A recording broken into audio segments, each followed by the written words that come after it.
C'est États-Unis d'Amérique. Donald Trump et son vice-président J.D. Vance ont été tirés de loin par un agresseur qui tentait de semer le trouble lors d'un dîner de la White House correspondante qui sert à financer les bourses d'études pour les journalistes et à aider tous les programmes qui relient entre la presse et le président des États-Unis d'Amérique. C'est un drame pour la démocratie des États-Unis d'Amérique lorsqu'un agresseur sème de semer le trouble pour la liberté de la presse et la liberté démocratique d'un pays.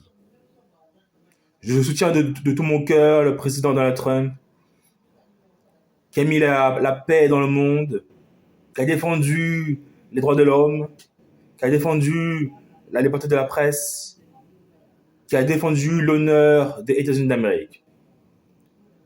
Les États-Unis d'Amérique est la première puissance mondiale qui a pour but de protéger le monde libre de toute tyrannie, de toute oppression politique et religieuse.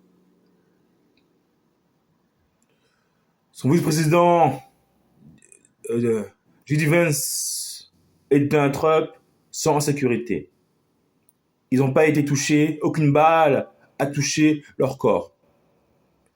Le service de sécurité a pu protéger l'ensemble des participants à ce dîner de la White House correspondante qui était dans un hôtel des Hilton. Donald Trump, durant son second mandat, a mené diverses interventions politiques dans le monde, comme au Venezuela, comme en Iran, et a essayé d'instaurer une paix, un dialogue entre le président Poutine et le président de l'Ukraine, Zelensky. Nous devons reconnaître que Donald Trump s'est amélioré entre son premier et deuxième mandat. Il a été plus présent sur la scène internationale. Le slogan de Donald Trump, c'est America First. Mais durant son second mandat, ça a été World First. Car en tant que première puissance,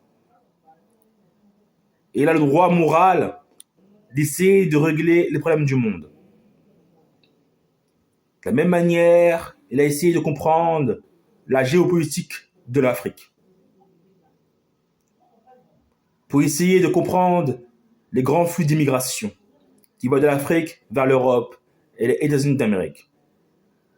Nous devons reconnaître que Donald Trump et son vice-président J.D. Vance se sont améliorés politiquement.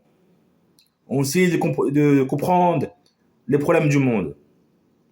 Et pour cela, c'est un geste humble de leur part, et c'est pour cela qu'ils ont tout mon respect.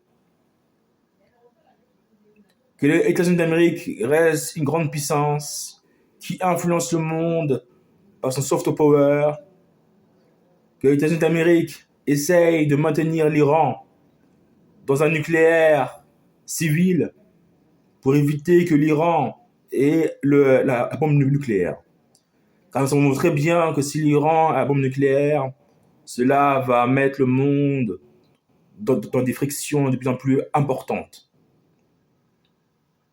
Car nous voyons bien que nous sommes dans une guerre d'influence.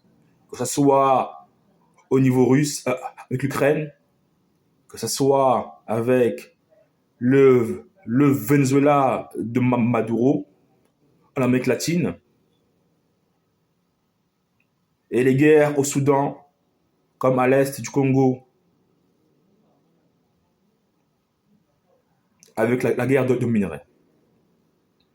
Nous prions pour la paix dans le monde, quel que soit le continent. Nous prions pour des dirigeants politiques armés d'une conscience politique et d'une intelligence sociale, pour que la paix et la prospérité soient dans le monde. Vive la France, vive les États-Unis d'Amérique et vive le monde libre. Nous prions pour la sécurité de Donald Trump et de son vice-président, J.D. Vance.